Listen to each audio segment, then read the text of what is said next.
दोस्तों, भारत का चंद्रयान-3 दहाड़ मारता हुआ चांद की ओर बढ़ रहा है। चंद्रयान की दहाड़ से नासा और चीन भी घबराए हुए हैं। अभी चंद्रयान-3 ने चांद की ऐसी भयानक तस्वीर वहां से भेजी है जिसके अंदर बहुत ही अजीब चीजें नजर आई है, जिसे देखने के बाद विज्ञान भी हैरान है। तस्वीर के बारे में पूरी जानकारी के लिए वीडियो को अंत तक जरूर देखें। चंद्रयान जब से चंद्रमा की कक्षा में गया है तब से लगातार रहस्यमयी खुलासे कर रहा है। सबसे पहले चांद के ऑर्बिट में पहुंचने से पहले मैसेज भेजा कि मैं चंद्रयान-3 हूं और चांद की कक्षा में पहुंच गया हूं और मुझे चांद का गुरुत्वाकर्षण बल महसूस हो रहा है। ये मैसेज इस तरह हेलीकॉप्टर में बैठे वैज्ञानिकों के चेहरे पर खुशी ला रही है, लेकिन चंद्रयान-3 ने अभी नई ताजा तस्वीर भेजकर पूरी दुनिया में हड़कंप मचा दिया। चांद की दुनिया वीरान पड़ी थी, उसके अंदर आखिरकार चंद्रयान को क्या नजर आया?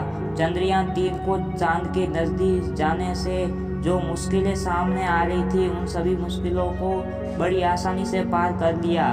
अब आपके दिमाग आ रहा होगा कि आखिर उन तस्वीरों में ऐसा क्या नजर आया और अभी चांद के कितना नजदीक पहुंच गया है। ये सब आज के इस वीडियो में हम आपको बताएंगे। दोस्तों, चांद पर जाने की यह वैज्ञानिकों की और अभी से शुरू नहीं हुई है, बल्कि जब से अमेरिका ने चांद पर इंसान उतारा था उस समय भी रसिया से अमेरिका की ओर लगी हुई थी। लेकिन आज तक जितने भी मिशन चांद पर किए गए थे उनमें से किसी भी मिशन में चांद के दक्षिण वाले इलाके में जाने के बारे में सोचा भी नहीं था। लेकिन इसरो ने चंद्रयान-3 मिशन ने चांद पर उतरने से पहले ही दुनिया के वैज्ञानिकों को हैरान करना शुरू कर दिया। यानी दुनिया के वैज्ञानिक तो देख रहे थे कि चंद्रयान चांद पर उतर कर जानकारी भेजेगा, लेकिन भारत के इस मुसाफिर ने तो उतरने से पहले ही कमाल कर दिया। हाल फिलहाल में की ताजा अपडेट के बारे में बात करें तो इसरो ने जानकारी देते हुए बताया, चंद्रयान-3 चांद के बहुत नजदीक चला गया।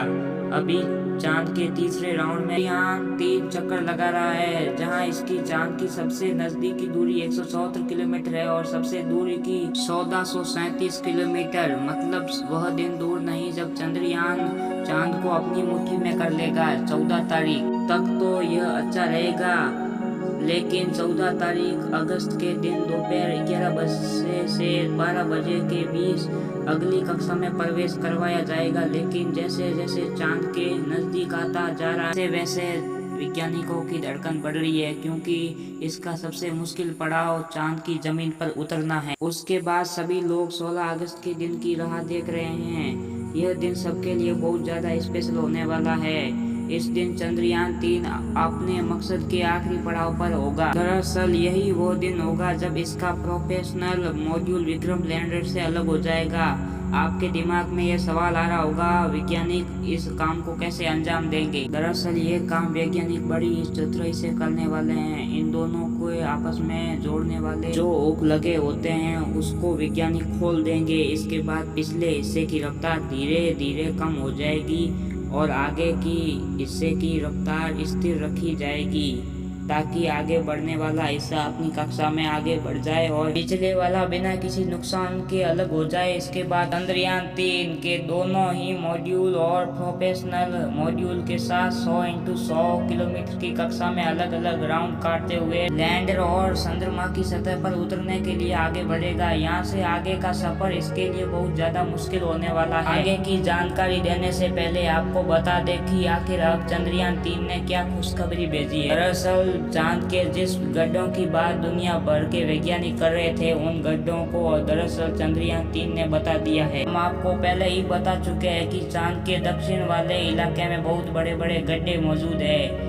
इनमें से कुछ का आकार तो कई किलोमीटर फैला हुआ है। ऐसे गड्ढे देखकर कोई भी स्पेस एजेंसी वहां पर अंतरिक्ष यान उतारने से पहले कई बार सोचते हैं। इन डरावने गड्ढों की तस्वीर चंद्रयान-3 ने दुनिया के सामने भेजी है। तस्वीर को को देखकर इसरो के वैज्ञानिकों के आंखों में खुशी के आंसू भर गए। जब चंद्रयान 3 के अंदर लगे हुए हाई रेजोल्यूशन कैमरों ने चांद की खूबसूरत तस्वीर फोटो के अलावा चंद्रयान 3 ने वहां का लंबा वीडियो भी बनाया है, जिसे आप अपनी स्क्रीन पर देख सकते हैं। और इसे देखकर हर एक भारतीय नागरिक का सीना गर्व से चौड़ा हो चुका है। दोस्तों, हमारे इसरो के वैज्ञानिकों ने पहले ही हर चीज की गणना कर दी है और अब उसी प्लान के अकॉर्डिंग चंद्रयान 3 आगे बढ़ रहा है। आगे के प्लान की बात करें तो वैज्ञानिक अब धीरे धीरे उसके ऑर्बिट को छोटा करते जाएंगे और उसी हिसाब से चंद्रयान 3 चांद के नजदीक चला जाएगा। लेकिन इसका जो चांद पर नीचे उतरने का प्रक्रिया शुरू होगा वह उसी समय होगा जब चंद्रयान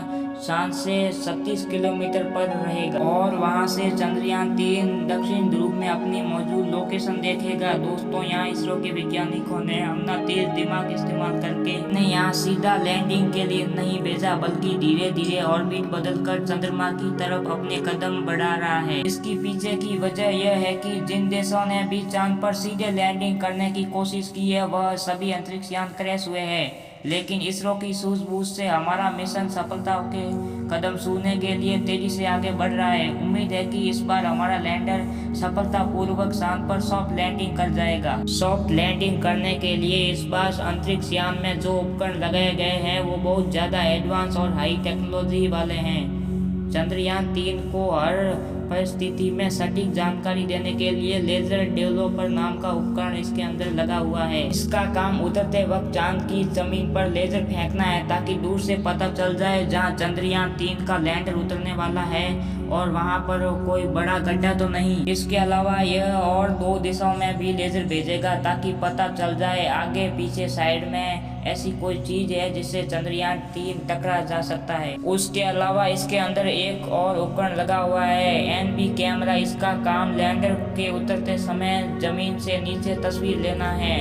फिलहाल अभी तेजी से चांद की नजदीक आता जा रहा है और उसकी चांद से दूरी भी बहुत कम बची है। यह चांद की सतह पर लैंड करने से पहले टोटल 5 ऑर्बिट से होकर गुजरेगा। यह प्रक्रिया के दौरान इसकी स्पीड धीरे धीरे कम होती रहेगी। चांद की कक्षा में पहुंचने का सिलसिला 6 अगस्त से शुरू हुआ था। उस रात के 11 बजे के आसपास इसके ऑर्बिट में बदलाव करके वैज्ञानिकों ने चांद की अगली कक्षा में डाल दिया और फिर इसके 3 दिन बाद यानी 9 अगस्त को दोपहर 2 बजे के करीब 4 से 5,000 किलोमीटर की हाइट पर पहुंच गया हमारा चंद्रयान। 14 अगस्त के दोपहर 2 बजे के आसपास चौथे ऑर्बिटर में पहुंच गया और इसमें चांद और इसके बीच की दूरी सिर्फ 20,000 किलोमीटर रह जाएगी। 16 अगस्त की सुबह 8:30 के आसपास 5वें और अंतिम कक्ष में एंटर करेगा और यह उस समय 100 किलोमीटर की ऊंचाई पर चांद का गोलाकार लगा रहा होगा। 16 अगस्त का दिन इसरो के वैज्ञानिकों के लिए बहुत ही खास होने वाला है।